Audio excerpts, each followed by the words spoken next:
দীর্ঘ সময় পেরিয়ে গেলেও বাংলাদেশ থেকে একজন রোহিঙ্গাকে ফেরত নেয়নি মিয়ানমার, কিংবা বাংলাদেশ চেষ্টা করেও আন্তর্জাতিক আশ্বাসেও মিলছে না কোনো সুদূরপ্রসারী ফলাফল। মিয়ানমারের উপর চীনের আধিপত্য সত্ত্বেও নেই দেশটির কোনো লক্ষণীয় ভূমিকা। বিশ্লেষকরা মনে করছেন, রোহিঙ্গাদের ফিরিয়ে নিতে কোনোদিনই মিয়ানমারকে চাপ দেবে না চীন।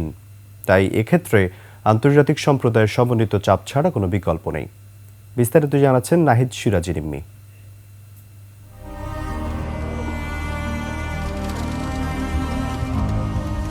রোহিঙ্গাদের ফেরাতে বিভিন্ন সময়ে নেওয়া হয়েছে বিভিন্ন পদক্ষেপ। এরই মধ্যে পার হয়ে গেছে দীর্ঘ ৯ বছর। এখনও বাংলাদেশ থেকে মিয়ানমারে ফেরত পাঠানো যায়নি কোনো রোহিঙ্গা শরণার্থীকে। এত বছরেও আলোর মুখ দেখেনি রোহিঙ্গা সংকট। আন্তর্জাতিক সম্প্রদায়ের কাছে বহুবার সাহায্যের প্রতিশ্রুতি পেয়েও বর্তমানে প্রায় ধামাচাপা পড়ে গেছে রোহিঙ্গা প্রত্যাবাসন ইস্যু। চীনের মতো পরাশক্তিও দিয়েছে নানা প্রতিশ্রুতি, তবে বাস্তবে চীনের খুব বেশি পদক্ষেপ দেখেনি বাংলাদেশ।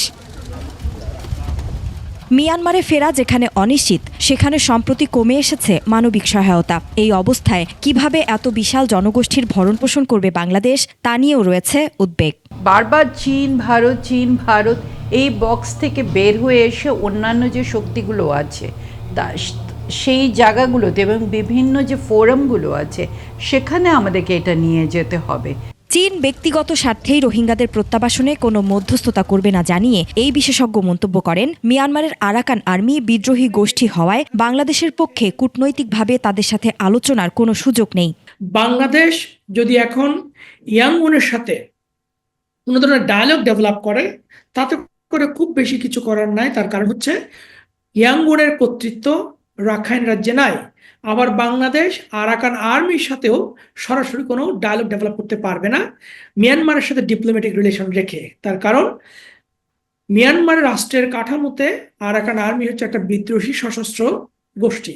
মিয়ানমারের উপর চীনের কর্তৃত্ব অনেকটাই কমে আসছে। উল্লেখ করে এই বিশেষজ্ঞ বলেন, রোহিঙ্গাদের ফেরাতে আন্তর্জাতিক সম্প্রদায়ের উদ্যোগের বিকল্প নেই। আন্তর্জাতিক সম্প্রদায়কে এখানে আসলে এগিয়ে আসতে হবে। নাহিদ সিরাজি নিম্মি, ২১ টেলিভিশন, ঢাকা।